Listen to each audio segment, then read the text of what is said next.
La número 26 nos dice, ¿cuál es la desviación estándar de la siguiente serie de datos? Si la media aritmética es igual a 5.725 y pues nos dan los siguientes datos, 5.9, 6.2, 4.4 y 6.4, solamente nos dan 4 datos decimales y pues hay que calcular la desviación estándar a partir de la media aritmética, que ya no la dan, y los datos, ¿verdad? Entonces, como ya nos dan la media aritmética, que es el promedio, ya no hay que sacar el promedio, entonces ya nos lo facilitan un poco más. Entonces hay que ver, solamente hay que aplicar la fórmula de la desviación estándar, que es algo muy sencillo. Entonces vamos a ver cómo se hace. Nos piden calcular la desviación típica o desviación estándar y pues nos dan como datos la media aritmética, nos la dan ya de una vez, ya no tenemos que calcularla, que la media aritmética recordemos que es el promedio, y también nos dan estos datos de aquí en forma horizontal separados por coma y nos dan 5.9, 6.2, 4.4 y 6.4. Entonces para obtener la desviación típica o estándar en este problema, lo único que hay que hacer es utilizar la fórmula de la desviación típica o estándar, pero para una población, ¿ok? Esta que tengo aquí escrita en el pizarrón, pero para una población, ¿ok? Recordemos que si vieron el video donde explico esto de las medidas de dispersión, hablo de que hay dos fórmulas para la desviación y para la desviación estándar o típica, y para la varianza hay dos fórmulas, dependiendo si el problema se trata como muestra o como población. En este caso el problema se va a tratar como población, ya que en los incisos aparece la desviación con este símbolo, con este símbolo de aquí. Entonces, como aparece este símbolo para representar a la desviación típica, pues se va a tratar de una población, ya que se representa la desviación con este símbolo cuando se habla de población, que es la letra sigma del alfabeto griego, pero minúscula, y cuando se trata de muestra el problema, pues se representa con una S, ¿verdad? Con una S mayúscula. Entonces, como se representa con la letra sigma del alfabeto griego, pues se va a hacer uso de esta fórmula, que es la fórmula de la desviación típica o estándar, pero para una población, ¿ok? Si checan ese video donde hablo de las medidas de dispersión, van a ver que varía un poco la de población con las de la muestra, ¿sí? Son unos cambios muy pequeños, ¿sí? Y aquí pueden ver que puse la media aritmética con el símbolo de mu, ya que el promedio o la media aritmética, cuando se trata de problemas de población para desviación típica y así, la media se representa con mu, y cuando es de muestra se representa con la X y la barrita encima, ¿ok? Entonces en este caso se representa con mu el promedio o la media aritmética. Entonces solamente hay que hacer uso de esta fórmula con estos datos, ¿ok? Y la fórmula es la raíz cuadrada de la sumatoria de desde i igual a 1 hasta n de x subíndice i menos mu o el promedio, y todo esto entre paréntesis elevado al cuadrado y todo dividido entre n, ¿sí? Recordemos que n es el número total de datos. En este caso podemos calcular rápidamente n, ya que nada más tenemos que contar cuántos datos tenemos: 1, 2, 3, 4. Entonces vamos a poner por acá que aquí lo vamos a poner n es igual a 4, ¿sí? Entonces vamos a pasar a escribir esta fórmula, pero con los datos que tenemos. Entonces la sumatoria, entonces abrimos paréntesis y adentro va a ir el primer elemento, ¿sí? Porque es x subíndice i, y es desde que i es 1 hasta n, ¿sí? Y en este caso, pues esta n vendría siendo n mayúscula, ¿no? Es decir, desde 1 hasta el total de datos, desde 1 hasta 4, porque son 4 datos. Entonces primero el primer elemento, x subíndice 1, entonces sería el primer elemento 5.9 menos la media aritmética mu, que es 5.725, todo elevado al cuadrado, y es la sumatoria de esto, ¿ok? Es decir, a esto le vamos a sumar, abrimos paréntesis y ahora metemos el segundo elemento, 6.2 menos 5.725 elevado al cuadrado. Y a esto le vamos a sumar, abrimos paréntesis, 4.4, ahora es el tercer elemento, x subíndice 3, menos la media, 5.725, cerramos paréntesis, elevado al cuadrado, más 6.4, x subíndice 4, el cuarto elemento, menos 5.725, cerramos paréntesis, elevado al cuadrado, todo dividido entre 4, que es n, ¿sí? Y a esto le vamos a sacar raíz, ¿ok? Y esta es la formulita que tenemos que aplicar, que lo voy a hacer con calculadora para hacerlo más rápido, pero esto se puede hacer a mano, ¿sí? Son simples restas, elevar al cuadrado, que es multiplicar ese mismo número que nos dé en la resta por ese mismo número, y luego sumarlos, ¿no? Y dividir entre 4 y sacar raíz, ¿verdad? Entonces aquí sí tendríamos que sacar una raíz, pero en el examen de UAS no creo que vengan datos. Al sacar las raíces no les va a dar sacar una raíz complicada, ¿sí? Regularmente les va a dar sacar una raíz exacta o algo que se pueda simplificar con reglas de radicales, ¿ok? Entonces voy a hacer esto en la calculadora y para no tardarnos tanto y a ver cuánto nos da. Si hacemos esto en la calculadora, nos queda que la desviación típica o estándar es alrededor de 0.785, obviamente más decimales, ¿no? Pero con eso es suficiente, 0.785, y esto de aquí viene siendo la respuesta. Y si checan sus incisos del A, B, C y D, van a ver que esta opción corresponde al inciso C, ¿ok? En las respuestas, en la hoja de respuestas al ejercicio, entonces respuesta 0.785, inciso C, para el ejercicio número 26. Y ahora vamos con el siguiente. La número 27 nos dice: el administrador de un gimnasio cuenta con un registro de la edad de sus clientes. Con base en la siguiente tabla, ¿cuál es la frecuencia relativa correspondiente a las personas que están entre 23 y 26 años? Nos dan ahí la tablita con dos columnas, edad en años y frecuencia. Y tenemos como intervalos, ¿no? De 19 a 22, 15. De 23 a 26, 18. De 27 a 30, 10. Y de 31 a 34, 17, ¿no?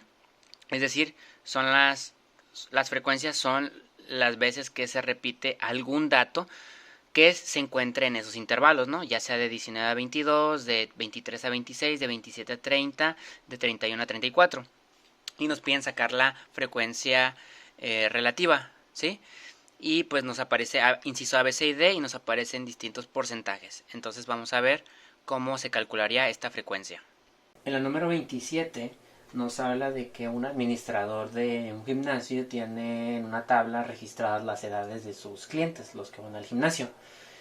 Y pues la tabla tiene dos columnas, las edades en años, en intervalos, ¿ok? Es decir, no son datos exactos, sino que tenemos intervalos, ¿sí? Por ejemplo, de 19 a 22, de 23 a 26, de 27 a 30, de 31 a 34. Y en la otra columna tenemos las frecuencias, es decir, cuántas veces se repiten los datos entre 19 y 22, cuántas veces se repiten los datos entre 23 y 26 años, cuántos datos se repiten que estén entre 27 y 30 años y cuántos datos se repiten que estén entre 31 y 34 años.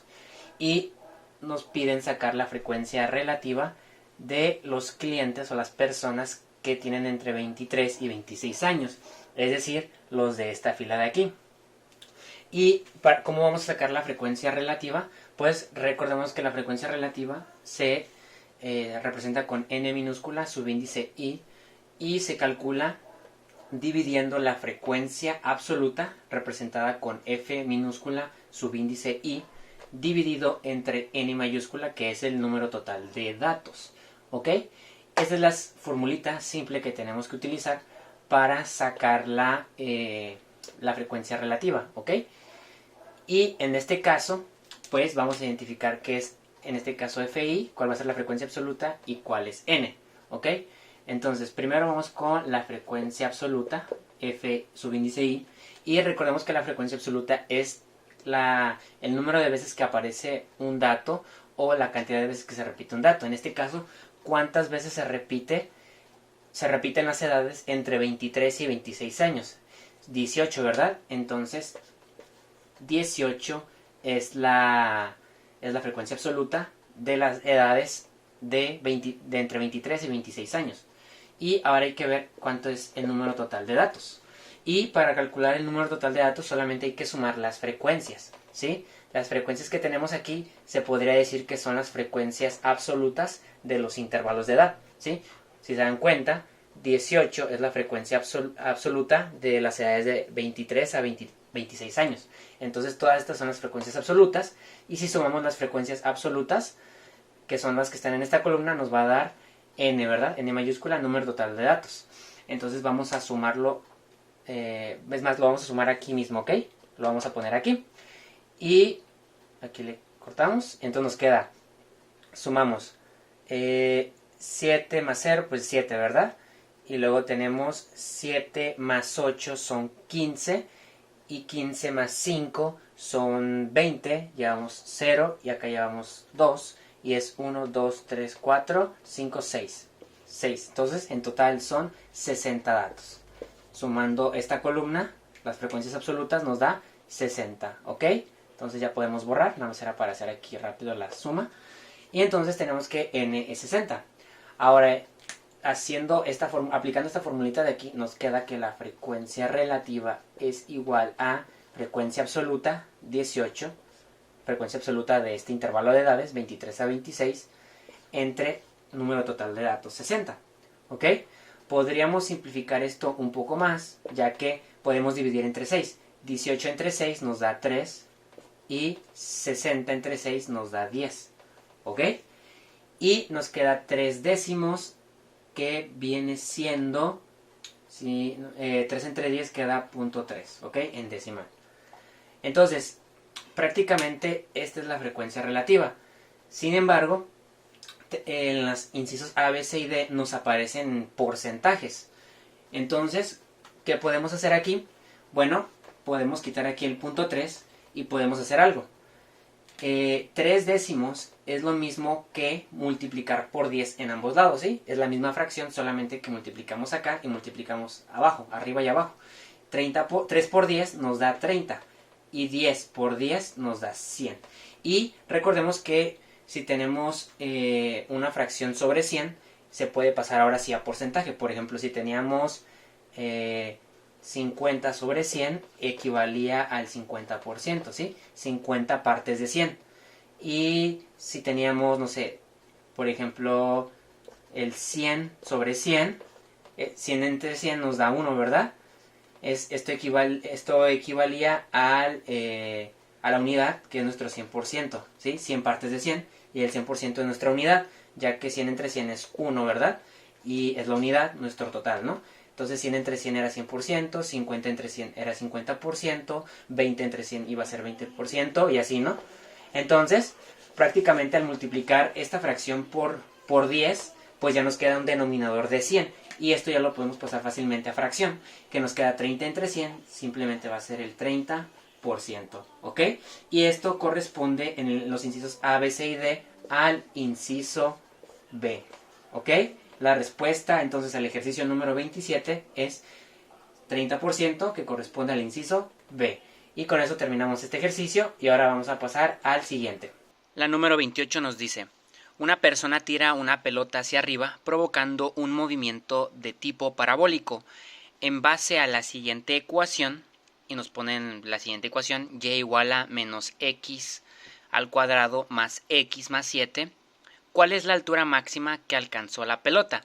Y nos dan inciso A, B, C y D. Entonces vamos a ver cómo calcularíamos la altura máxima en base a esa ecuación cuadrática que nos dan, que describe la altura, ¿verdad? Que describe la altura, podría ser la altura en función de tiempo, ¿sí? Entonces vamos a ver cómo calcular la altura máxima. El número 28 nos dice que se lanza una pelota hacia arriba y hace un tiro, una trayectoria parabólica, ¿sí? Entonces, como dice el nombre, pues hace una figura de una parábola, ¿sí? Entonces, eso hace referencia a una función cuadrática. Y nos preguntan cuál es la altura máxima. Entonces, hay dos formas de solucionar esto, así que me voy a ir un poco rápido para alcanzar a hacer las dos soluciones de manera corta y no alargar tanto el video. Entonces, la primera forma es encontrando las coordenadas del vértice, ya que en una parábola, pues, como esta parábola, vemos que el primer término es negativo. Eso nos indica que la parábola está apuntando hacia abajo, ¿sí? Podemos ver que la abertura está hacia abajo, porque el primer término cuadrático es negativo, menos x cuadrado. Entonces va a haber un máximo, que es el punto máximo, el punto más arriba, que corresponde al vértice, ¿sí? Entonces, si calculamos en las coordenadas del vértice y nos enfocamos en la coordenada en el eje y, es decir, k, pues k es lo mismo que la altura máxima, ya que al encontrar las coordenadas vamos a saber en qué coordenadas movernos a partir del origen para llegar al vértice. Por ejemplo, la coordenada sería hk, ¿sí? Serían las coordenadas hk para encontrar, para llegar al vértice, al punto del vértice desde el origen, ¿sí? Desde la coordenada 0,0. Entonces, esa es la primera forma. Entonces, encontrar las coordenadas del vértice hk, ¿sí? Y k viene siendo, k es igual a la altura máxima, ¿ok? Y con eso encontraríamos la respuesta. Porque nos moveríamos h en x y k en y, ¿ok? Y eso que nos movemos en k, pues es de aquí hasta acá, ¿verdad? Hasta el punto donde está el vértice. ¿Cómo vamos a hacer eso? Entonces, la primera es la más larga, encontrando las coordenadas de hk, es un poco más de procedimiento. La segunda es un poco más corta, pero no se las enseñé en los videos, me parece. Entonces, esta primera solución ya deben estar familiarizados con el procedimiento, ¿ok? Entonces, vamos a irnos un poco rápido. Entonces, primero tenemos que pasar esta ecuación donde está despejado y a la forma general, es decir, dejar igualado todo a cero. ¿Cómo vamos a dejar todo igualado a cero? Todo esto que está del lado derecho lo vamos a pasar al lado izquierdo, ¿ok? Con signo contrario, obviamente. Menos x cuadrado pasa al otro lado como x cuadrado positivo. X positivo pasa como menos x al otro lado. Y luego esta y la ponemos positiva porque se queda donde mismo. Y ponemos más 7, pasa al otro lado como menos 7, ¿verdad? Y todo igualado a 0. Entonces ya tenemos esto en la forma general. Y de la forma general ya hemos visto cómo pasarlo a la forma canónica, ¿verdad? Entonces, ¿por qué a la canónica? Porque ahí podemos ver fácilmente cuál es h y cuál es k. ¿Cómo hacemos eso? Pues hay que, primero, vamos a pasar esta y este es menos 7 al otro lado, ¿ok? Y nos va a quedar x cuadrado menos x igual a menos y más 7. Ahora, de este lado, vemos que el término que está elevado al cuadrado es el de x, ¿verdad? X al cuadrado. Por lo tanto, la forma de la forma canónica nos tiene que quedar algo así. X menos h al cuadrado igual a 4p por y menos k, ¿sí? Algo así, ¿ok? ¿Por qué x menos h al cuadrado? Porque el término que está elevado al cuadrado es x cuadrado. Entonces, ya que lo tenemos de esta manera, pues esto de aquí son dos términos, hay que completar un tercer término para convertirlo en un TCP, trinomio cuadrado perfecto, y pasarlo a un binomio al cuadrado, ¿ok? Y que quede de esta forma. Entonces nos quedaría, ¿cómo sacamos el tercer elemento? Tomamos el numerito que acompaña al segundo término, en este caso hay un 1 aquí invisible, pero no vamos a tomar el negativo ahorita, ¿ok? Nada más el 1. Entonces nos queda 1, lo dividimos entre 2 y lo elevamos al cuadrado, y nos queda 1 al cuadrado 1 y 2 al cuadrado 4. Entonces un medio al cuadrado nos da un cuarto. Entonces un cuarto positivo es el tercer elemento, ¿ok? Nos queda el tercer término, perdón, x cuadrado menos x más un cuarto. Y este es el tercer término para completar a estos dos términos, y esto ya es un TCP. Y esto es igual a menos y más 7, pero también agregamos un más un cuarto, porque si hacemos algo de un lado, lo hacemos del otro lado para mantener la igualdad. Ya que tenemos esto, este es un TCP, lo podemos pasar de esta forma, donde nos va a quedar a, este primer término es a cuadrado, entonces a vendría siendo la raíz cuadrada de esto. Entonces la raíz cuadrada de x cuadrada es x, y luego b es la raíz cuadrada de este, porque este es b al cuadrado, entonces la raíz cuadrada de un cuarto es un medio, ¿verdad?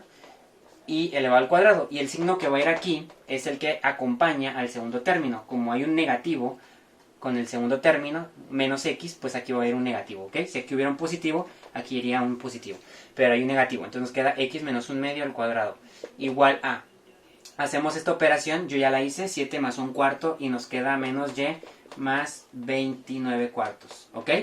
7 más un cuarto es 29 cuartos, yo ya la hice, es una simple suma, al 7 se le pone un denominador de 1 para hacer suma de fracciones, y entonces nos queda de esta forma, y ya por último nos queda x menos un medio al cuadrado, ¿sí? Igual a, y vamos a factorizar esto de acá. ¿Cómo, qué vamos a factorizar? Vamos a factorizar un menos 1 porque nos va a quedar de la siguiente manera. Menos, sacamos un menos, y menos 1, y luego menos 29 cuartos. ¿Por qué? Porque menos por más nos da menos, y 1 por y, menos y, entonces nos queda menos y. Menos por menos más, y 1 por 29 cuartos nos queda más 29 cuartos. Entonces esto de aquí es lo mismo de acá. Si hacen menos 1 por lo de adentro del paréntesis, nos va a dar menos y más 29 cuartos. Solamente extraje un menos 1 de ambos términos, porque es lo único que tienen en común. No hay cualquier otra cosa en común, ¿ok? Y aparte quería que la y quedara positiva, como en la fórmula, ¿ok? Y de preferencia que aquí nos quedara un negativo, ¿verdad? Pero sobre todo que la y quede positiva. Y ya esto se parece a esta estructura de acá. Menos 1 es lo equivalente a 4p. Y tenemos que entonces h va a ser igual a 1 medio, que es igual a 0.5, ¿verdad? H es en el eje x, y k en el eje y va a ser igual a 29 cuartos, ¿verdad? Que si lo hacen la división nos va a quedar 7.25. Y aunque parece negativo, la coordenada es positiva. Aunque parece negativo, la coordenada es positiva. Ya lo he explicado, ¿verdad? Y si aquí fuera un positivo, un signo de más, la coordenada es negativa, ¿verdad? Entonces por eso menos menos, las dos coordenadas son positivas. Y entonces nos queda que k es 7.25 y ya dijimos que k es la altura máxima. Entonces la respuesta es 7.25, que corresponde al inciso B en las opciones. ¿Ok? Y con eso se termina de resolver el 28. La otra forma es más corta, pero esa no se las mostré en videos, me parece. Esta primera solución lo pueden hacer a partir de lo que ya se sabe, ¿verdad? De la ecuación de la parábola. Solamente saber aplicarlo. Entonces, ¿cómo podemos hacer lo de la otra forma más corta? Para la segunda forma, primero vamos a encontrar el valor de x, ¿sí? Que vendría siendo como nuestra coordenada en x del vértice, nuestra h, y luego meteríamos el valor de x en donde tenemos x en la función cuadrática para obtener y, o la coordenada en y del vértice, que sería nuestra k, que equivaldría a nuestra altura máxima, ¿verdad? Entonces, ¿cómo vamos a encontrar x? Con una formulita muy corta y muy fácil de memorizar, que es x igual a menos b al cuadrado, menos va fuera de la fracción, menos b al cuadrado entre 2a, ¿ok? De esta manera encontramos la coordenada en x del vértice, y el valor que obtengamos para x lo metemos aquí en la ecuación cuadrática y nos da la coordenada en y. Entonces, recordemos que a, b, c lo encontramos en la función cuadrática, donde a en este caso va a ser menos 1, aquí hay un 1 invisible acompañando al término cuadrático, pero no se pone, y con un signo negativo. B viene siendo 1 positivo, que aquí hay un 1 invisible, ¿verdad? Y C es 7 positivo, que es este 7, ¿verdad? Así es como encontramos A, B y C en una función cuadrática. Y sustituimos, ¿verdad? Entonces aquí nos quedaría menos, luego ¿cuánto es B? 1 positivo, ¿verdad? Al cuadrado entre 2 por A, donde A es menos 1. Resolviendo esto nos queda menos 1 al cuadrado es 1 y 2 por menos 1 menos 2. Si tomamos en cuenta aquí un más del 1, porque este menos está fuera de la fracción, nos queda más entre menos, nos queda menos, ¿ok? Más entre menos, menos, y ese menos por menos nos queda positivo. Entonces nos quedaría al final un medio positivo, ¿ok? Haciendo ley de signos, ¿no? Multiplicación de signos. Entonces nos quedaría que x es igual a un medio positivo. Y metemos un medio en la función cuadrática y nos quedaría menos un medio, porque un medio es x al cuadrado, más un medio. ¿Por qué metemos un medio en la función? Porque queremos saber qué coordenada hay para y cuando x vale un medio, ¿verdad? Que es la coordenada en x del vértice. Y más un medio más 7, ¿ok?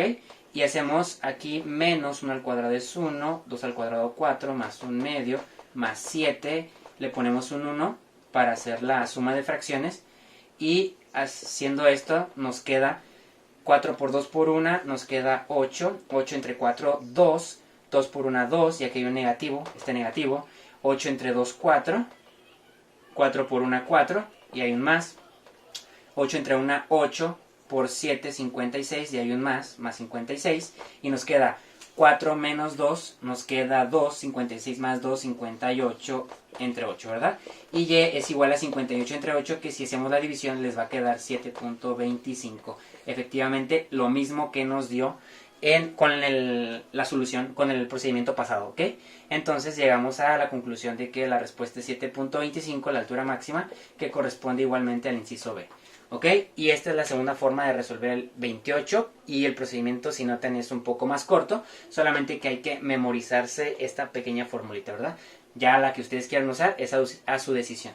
Y con eso terminamos el 28 y vamos con el siguiente. La número 29 nos dice: interprete en lenguaje algebraico el siguiente enunciado: el cubo de la suma de la quinta parte de un número y 5 unidades.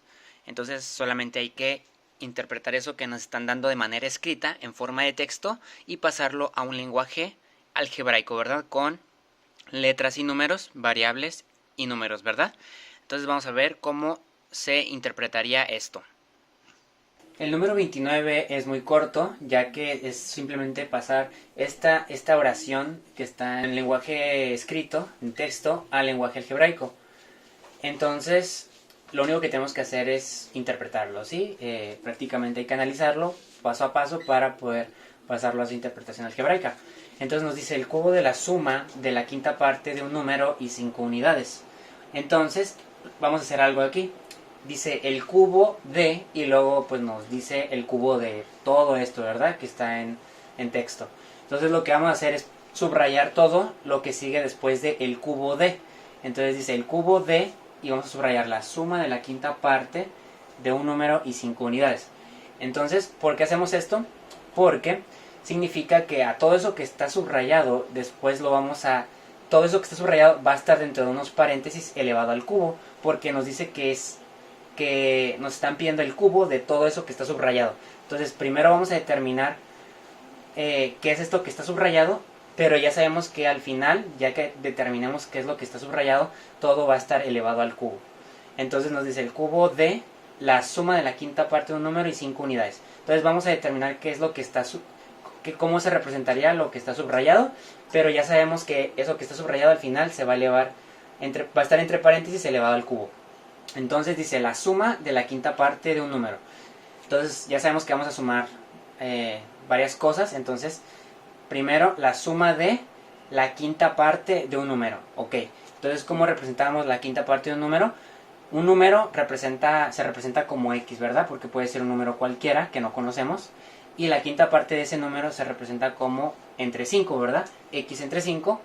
O lo que es lo mismo, un quinto por X, ¿sí? Un quinto por X o X entre 5 es lo mismo. Y dice y 5 unidades. Entonces la suma entre la quinta parte de un número, esta es la quinta parte de un número, y 5 unidades. Entonces se va a sumar la quinta parte de un número, X entre 5 más 5, porque nos están diciendo que se suma la quinta parte de un número, X entre 5, y 5 unidades, ¿sí? Que simplemente es 5, el número 5 como número entero. Y pues ya hemos interpretado lo que está subrayado y finalmente ya sabemos que todo va a ir entre paréntesis elevado al cubo, y de esta manera llegamos a la respuesta del ejercicio 29, que en los incisos A, B, C y D la respuesta correcta es el inciso D, ¿ok? Entonces esta es nuestra respuesta, ¿ok? Inciso D, y así terminamos el ejercicio 29 y ahora vamos con el número 30. La número 30 nos dice: el volumen de un estanque está representada por la siguiente ecuación, y nos dan la siguiente función: y igual a menos x al cubo más x al cuadrado más 2x. Entonces, como estamos hablando de un volumen, pues se trata de una función cúbica, ¿sí? Es decir, de grado 3. Podemos ver ahí que la x con mayor exponente es a la 3.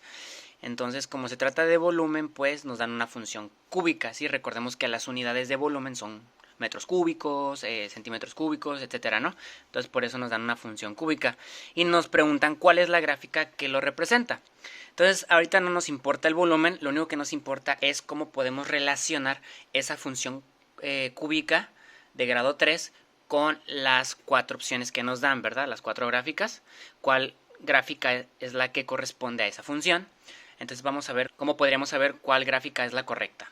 Bien, la número 30 nos dan esta función cúbica, ¿sí? Porque tenemos una x de grado 3 y nos dicen que esta función describe pues cómo se va llenando un contenedor, ¿no? De agua, me parece. Y pues sabemos que el volumen se mide en unidades cúbicas, ¿no? Metros cúbicos, centímetros cúbicos, por lo tanto una función cúbica representaría el volumen de ese contenedor. Y nos ponen 4 gráficas, ¿no? Inciso A, B, C y D, y hay que ver cuál de esas gráficas es la que corresponde con esta función. Entonces, este es un ejercicio que la verdad es muy poco probable que venga en el examen de UABC. Regularmente en el examen de UABC siempre vienen funciones cuadráticas y hasta ahí. Y no vienen casi nada de funciones cúbicas. Entonces, pues les voy a decir cómo hacerlo. Voy a tratar de hacerlo, explicarlo algo rápido, pero se va a hacer uso de algo que no se ha explicado porque no se ha explicado en videos pasados porque no viene ni siquiera en el temario. Entonces, vamos a ver cómo se resolvería esto, ¿ok? Entonces tenemos varias gráficas, ¿no? Y todas las gráficas tienen una forma similar, algo así, ¿no? Entonces, pueden notar algo en las gráficas y es de que las gráficas que tenemos ahí, las funciones que tenemos cúbicas, en los 4 incisos, la función cúbica corta al eje X en 3 puntos, ¿sí? Y recordemos que cuando una función corta al eje X, en ese punto donde corta el eje X, y vale 0. Entonces la forma más fácil para saber qué función, qué gráfica corresponde con esta función cúbica es ver que los 3 valores que toma X, ¿sí? Porque como es una función cúbica, X puede tomar 3 valores para Y, ¿sí? En este caso, puede haber 3 valores para X para un mismo valor de Y. Como en las cuadráticas tenemos 2 valores para X para un mismo valor de Y, en las cúbicas son 3. Entonces lo más fácil aquí sería identificar los 3 valores de X para cuando Y vale 0. Es decir, los 3 puntos en los que por los que pasa la función cúbica sobre el eje Y, ¿sí? Y sabemos que cuando pasa sobre el eje X, perdón. Y sabemos que cuando pasa sobre el eje X, Y vale 0, ¿ok? Entonces, pues lo que vamos a hacer es igualar en esta función cúbica, Y le vamos a dar el valor de 0, ¿sí? Para obtener los 3 valores que toma X cuando Y vale 0, ¿sí? Es decir, cuando pasa la función sobre el eje X. Entonces nos va a quedar menos X al cubo más X cuadrado más 2X y todo igualado a 0, ¿ok? Ahora aquí entra lo nuevo, que pues no se vio, y es que se tiene que factorizar esta función cúbica y se va a hacer uso del método de Ruffini, que es un método que sirve para poder factorizar polinomios de grado 3 para arriba, ¿sí? Ya sabemos cómo factorizar funciones, polinomios o ecuaciones cuadráticas de grado 2, muy sencillo, y de grado 1 también, pero este método de Ruffini se utiliza para de grado 3 para arriba, ¿ok? Y no se ve mucho, pero lo voy a explicar porque viene en el simulador, ¿ok? Entonces, ¿cómo se hace esto? Tomamos los coeficientes de cada término de la función cúbica, ¿ok?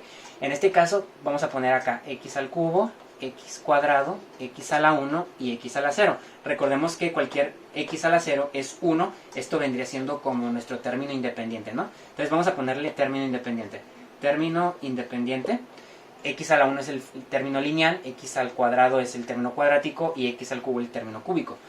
Y vamos a poner aquí los coeficientes, ¿ok? Entonces, en x al cubo tenemos un menos 1, ¿ok? Invisible, no se pone, pero ahí hay un menos 1, ¿ok? Y en x cuadrado hay un 1 positivo, y en x a la 1, en término lineal, hay un 2 positivo, este 2 de aquí. Y no tenemos un término independiente, por lo tanto vamos a poner un 0 y ponemos una línea así, ¿ok? Ahorita van a ver para qué se pone esta línea. Y, ¿qué es lo que vamos a hacer? Ya tenemos los coeficientes. Ahora, en este tipo de polinomios tenemos que encontrar divisores, ¿ok?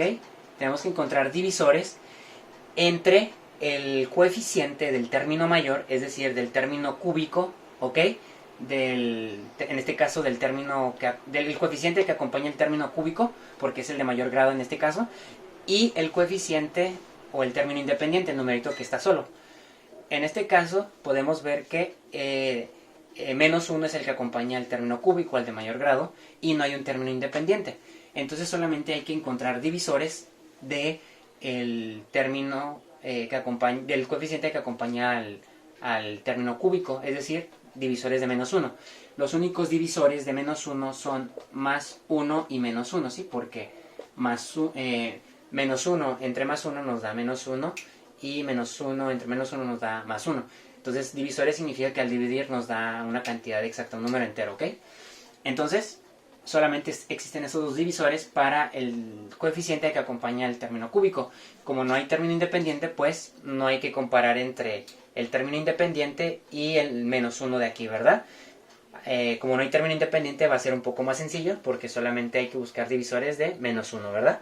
Entonces, solamente vamos a tener más 1 y menos 1.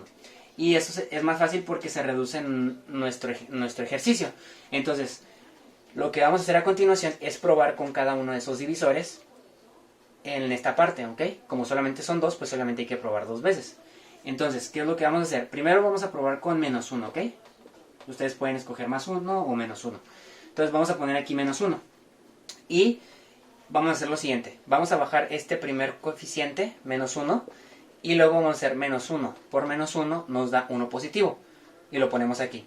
1 más 1 nos da 2 positivo. Y luego 2 por menos 1 nos da menos 2. Y lo ponemos aquí. 2 menos 2 nos da 0. Lo ponemos aquí. 0 por menos 1 nos da 0. Y 0 más 0 nos da 0. Y nos da un 0 aquí. ¿Y por qué lo pongo entre rectángulo? Porque lo que buscamos es de que nos dé un 0 al final. Si nos da un 0 al final significa que x igual a menos 1 es una solución o es una raíz, ¿ok? Para un posible resultado, un posible valor para x cuando y vale 0. Entonces vamos a anotarlo aquí. X más 1 es igual a 0. Y si despejamos x nos queda que x es igual a menos 1. Y esto es la primera solución, ¿ok? Significa que cuando y valga 0, la función cúbica va a pasar por x menos 1. X igual a menos 1. ¿Ok? Y entonces ya tenemos un punto de los tres. Una solución de 3 para x cuando y vale 0. Y a partir de aquí ya se facilita un poco más el procedimiento. ¿Por qué? Porque ya no vamos a trabajar con una función cúbica. Ahora vamos a trabajar con una función cuadrática. Estos números de aquí, lo que hicimos después de este procedimiento es reducir el grado de la ecuación. Ahora ya no tenemos una ecuación de grado 3, ahora tenemos una ecuación de grado 2, donde este menos 1 equivale a nuestro término cuadrático, este 2 equivale a nuestro término lineal, x a la 1, y este 0 representa nuestro término independiente. Entonces, ya no ocupamos trabajar con una función cúbica, sino con una función cuadrática ahora. Se redujo el grado de la ecuación, de grado 3 pasó a grado 2. Entonces, pues ya hemos encontrado una solución para x cuando y vale 0, ¿verdad? Cuando pasa la función por el eje, sobre el eje x, ¿ok? Entonces, de esta función cuadrática que nos va a quedar aquí, vamos a encontrar las otras dos soluciones. Entonces, esto de aquí, pues ya no ocupamos seguir usando el método de Ruffini. Ya esto lo vamos a convertir a una función cuadrática y de ahí vamos a factorizar con otro método, ¿ok? Entonces, este menos 1 es nuestro término cuadrático, entonces nos quedaría menos 1x cuadrado, pero ya sabemos que el 1 no se pone nunca, entonces nada más nos quedaría menos x cuadrado.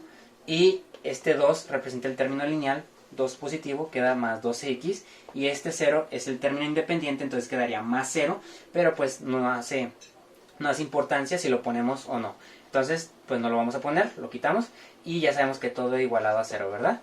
Ahora vamos a factorizar esto de aquí, que es una función cuadrática de grado 2, lo vamos a factorizar por factor común.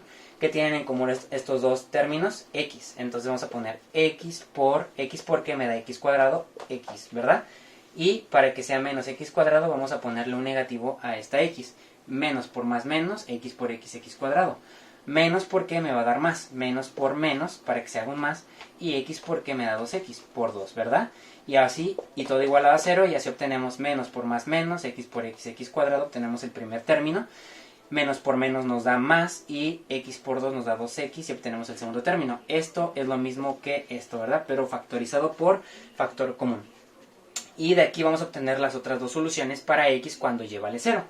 Y entonces nos va a quedar, esta es una multiplicación, menos x por x menos 2 igual a 0. Para que esta multiplicación nos dé 0, podemos igualar cada uno de los términos a 0, porque cualquier cosa por 0 nos da 0, ¿verdad? Y se cumpliría esta condición, esta multiplicación que nos da 0. Entonces, primero vamos a igualar el primer término a 0. Menos x igual a 0. Si menos x vale 0, 0 por esto nos da 0, ¿verdad? Pero para dejar la x positiva vamos a multiplicar ambos lados por menos 1 y nos va a quedar menos 1 por x positivo, 0 por menos 1, 0. Y esto es la segunda solución, ¿ok? Entonces la segunda solución es x igual a 0, ¿sí? Y con eso ya tenemos 2 y la otra vendría siendo, la tercera solución sale de tener x menos 2 igual a 0. Si igualamos x menos 2 a 0, esto valdría 0 y sería 0 por menos x da 0 y se cumpliría esto, ¿verdad? Entonces x menos 2 igual a 0 y este menos 2 lo pasamos al otro lado sumando para despejar x y nos queda x igual a 2 y esto es la tercera solución para x menos 2 igual a 0, x es igual a 2 y así hemos encontrado las tres soluciones para x, es decir que x va a pasar por menos 1, la función va a pasar por x menos 1, 0 y 2 positivo sobre el eje sobre el eje x, porque son los valores que toma x cuando y vale 0, ¿ok?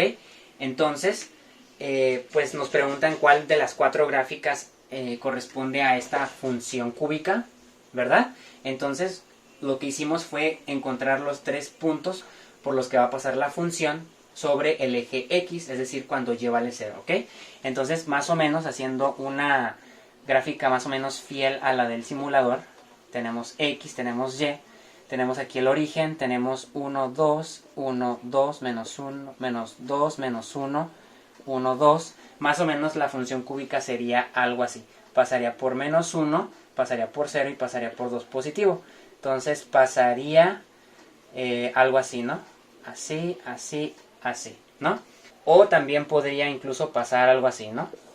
No necesariamente así, sino podemos tener 1, 2, 1, 2, menos 1, 0, 2, yx. No necesariamente tiene que ser así, como esta, sino que podría pasar así, así y así, ¿no? Pero con que pase por esos tres puntos, la que pase de las cuatro gráficas por menos 1, 0 y 2 positivo en x, es la respuesta al ejercicio número 30. Y si checan bien las cuatro gráficas, vemos que la respuesta correcta corresponde al inciso B, ¿ok? Y van a ver que en la gráfica del inciso B pasa la gráfica por el eje, sobre el eje X en menos 1, 0 y 2 positivo. Y con eso terminamos el ejercicio número 30 y ahora vamos con el siguiente.